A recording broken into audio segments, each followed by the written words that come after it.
Hey guys, welcome to Fret by Fret Instructions. The last two lessons I went over the major and minor chords. If you don't know those, then you should really learn those before going on to bar chords because they're much harder and they're really not as useful without knowing the other types. So I'll have a link to those videos.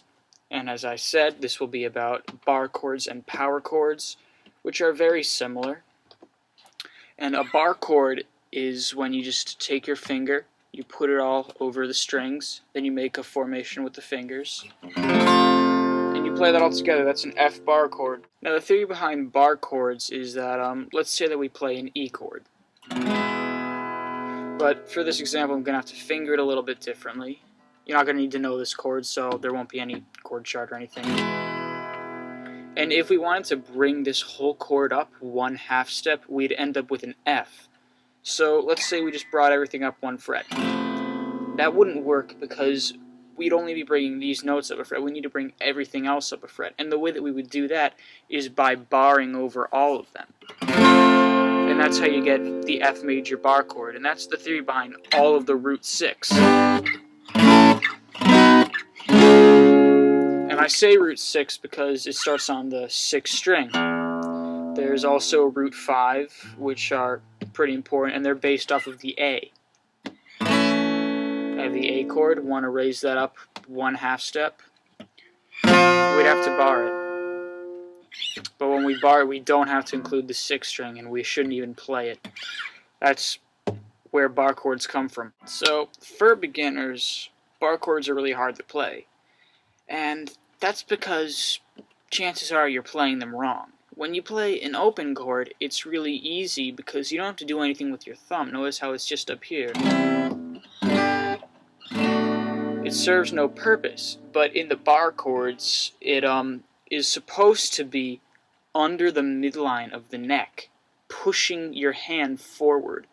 So that way, you can make your hand go over the fretboard. And you can really press down on the strings, because if your thumb's up here, then your whole hand is just going to scrunch up, and you're not going to be able to get it clear. So as I said before, there's two main kinds of bar chords. There's the root 6s, which you start on the 6th string. I have a chord chart. And there's the root 5, which of course starts on the 5th string. And they're fingered a little bit differently. So those chords that I just showed you, those are the majors, and there is also a set of minors, which aren't much different, and they come from the same theory with the E. What we did first was we played the E major, and we brought that up one fret, and then we had to put our finger down to make it all work. And the minor is the same thing, except we start off of the E minor chord, and then we bring that up, put the finger down, have an F minor, G minor, and A minor. It's all really simple. And the same thing works with the root 5s. We start with our A minor, bring that up a fret, then we'll have the B minor, so on and so forth. And another thing that can help you remember it is if you play a major, a root 6 major, then the root 5 minor is the same thing, except you put everything down one string. Which is funny, because that's actually exactly how it works with the E major and the A minor. So, in contrast with the bar chords, there's the power chord. And what that is a simplified bar chord. By that I mean you only play the first 3 notes of the bar chord, and you don't really need to bar your fingers either. And the power chord is based off of the root 6 minor bar chord. Just only play the first 3 notes. And that's the same on, well, everywhere you're going to play it, except for the E and the A. The E is just the regular E minor chord, except you only play the first 3 notes. And the A is just the A major chord, except you're only going to play the first 3 notes, except starting on the 5th string. But as I said, everywhere else it's the same exact formation, even on the 5th string. So along with the major chords and the minor chords, That's really everything that you're going to need to know in terms of chords for right now. You're not going to find many songs that use 7th chords or 5/7 or dominants. So that's already covering a very wide variety of music with just those chords, and knowing those as a beginner is absolutely essential.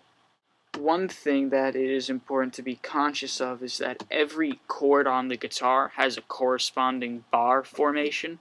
For example, if we play the open G, there's the bar G just right here on the 3rd fret. And the way that you can really go through all the bar chords is you have to know which fret corresponds to what note. So right here, the 1st fret of the E string corresponds to F. So if we start the bar formation on F, we have the F bar chord. And it's not something I can really teach you on YouTube what all of these are. And in truth, the really important ones that you should know are only the root 6 notes and the root 5 notes. So I'll leave a link in the underbar. You should definitely check that out. It's not necessary, but I recommend it. It would really help. And I can give you a quick idea of where you can find some of the chords on the fretboard. 1st fret, as I said a second ago, F. On the 3rd fret, there's G. On the 5th fret, there's A. And on the 8th fret, there's C. So, thanks for watching. Comment with any questions or ideas for future videos. Subscribe, like, check out my channel for the major and minor triad videos. And I'll see you next time with the major scale.